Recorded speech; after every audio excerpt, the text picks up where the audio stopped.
13.8 अरब साल पहले हमारे इस ब्रह्मांड में एक महाप्रलय आता है। ये वही महाप्रलय है जिसकी वजह से हमारे ग्रह और तारे बनने लगते हैं। धीरे धीरे कर इनका विस्तार होने लगता है और अनगिनत ग्रह बनकर उनकी आकाश गंगाएं बनने लगती है। और इसी घटनाक्रम में आगे चलकर 4.54 अरब साल पहले हमारी पृथ्वी का निर्माण होता है। लाखों वर्षों तक हमारे इस पृथ्वी पर वर्षा होती है। धीरे धीरे पृथ्वी ठंडी होने लगती है, समुद्र बनने लगते हैं और हजारों लाखों वर्षों के बाद पृथ्वी पर जीवन पनपने लगता है। धीरे धीरे विशालकाय जंगल बनते हैं।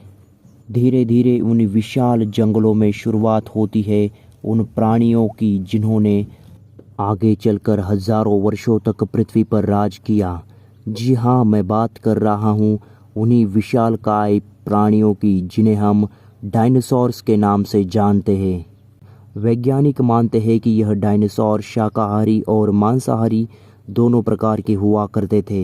यह विशालकाय जीव हजारों वर्षों तक पृथ्वी पर भटकते रहे, लेकिन एक दिन ऐसी घटना घटित होती है जो इनके अस्तित्व पर बनाती है।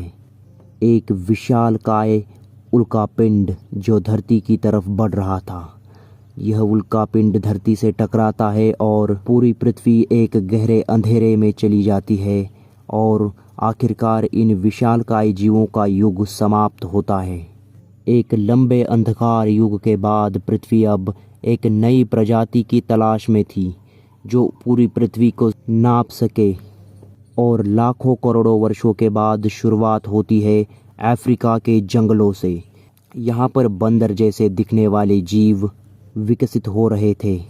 ये जीव लाखों वर्षों तक अफ्रीका महाद्वीप में घूमते रहे। विकास के इस क्रम में इन जीवों ने एक ऐसी करवट ली जहाँ पर ये जीव दो पैरों पर चलने लगे और उदय हुआ एक नई प्रजाति का, जिसे आज हम होमो सेपियंस के नाम से जानते हैं।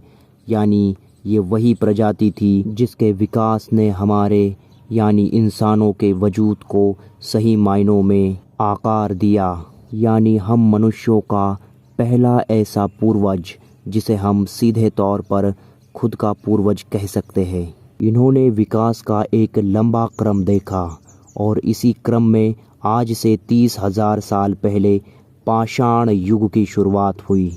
वैज्ञानिक इस युग को 3 भागों में बांटते हैं। पूरा पाषाण काल यानी शुरुआती पाषाण काल, मध्य पाषाण काल और नवपाषाण काल। इस युग ने इंसानों को पत्थरों के औजार बनाना सिखा दिया था, शिकार करना और गुफाओं में रहना। मानो इन कार्यों से इंसान अब बोर हो चुका था और एक नए युग की शुरुआत करने के लिए तत्पर था।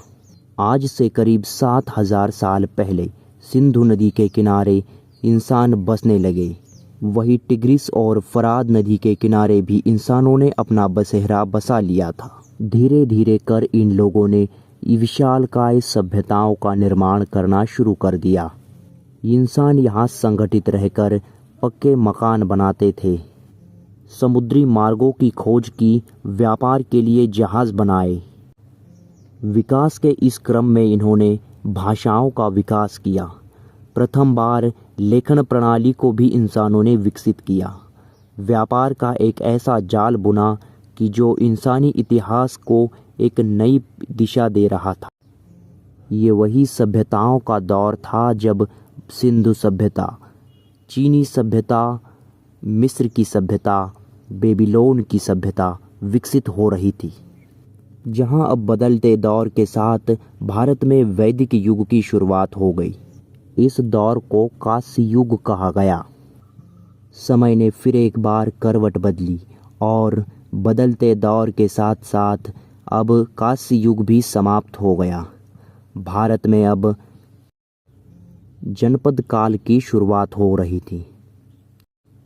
इन जनपदों से धीरे धीरे महाजनपद बनने लगे। बदलती धार्मिक गतिविधियों में अब यहाँ पर यज्ञ, याद और कर्मकांड अपने चरण पर थे। जहाँ बलि प्रथा उग्र रूप ले रही थी, तब उदय होता है धार्मिक सुधार आंदोलन का, यानी अब वो दौर भी आ गया था जब बुद्ध, महावीर, मक्खली गोसाल जैसे तपस्वी महापुरुषों का जन्म हो रहा था। भगवान बुद्ध ने भारत को बौद्ध धर्म से अवगत कराया। वही जैन धर्म की शुरुआत भगवान महावीर ने शुरू की। वही मक्खली गोसाल ने आजीवक संप्रदाय की नींव रखी। वैदिक धर्म के आचार्य भी अब पुराणों के माध्यम से वैदिक धर्म को आसान बनाने की कोशिश में लगे थे। भारत अपने उत्कर्ष पर तब पहुंचा जब भारत में एक ऐसे साम्राज्य की नींव रखी गई जिसने समस्त भारतवर्ष को एकत्रित कर अखंड भारत की स्थापना की। अखंड भारत के संस्थापक थे चंद्रगुप्त मौर्य और उनके गुरु आचार्य चाणक्य। इसी दौर से भारत में विदेशी आक्रमण भी शुरू हो गए थे।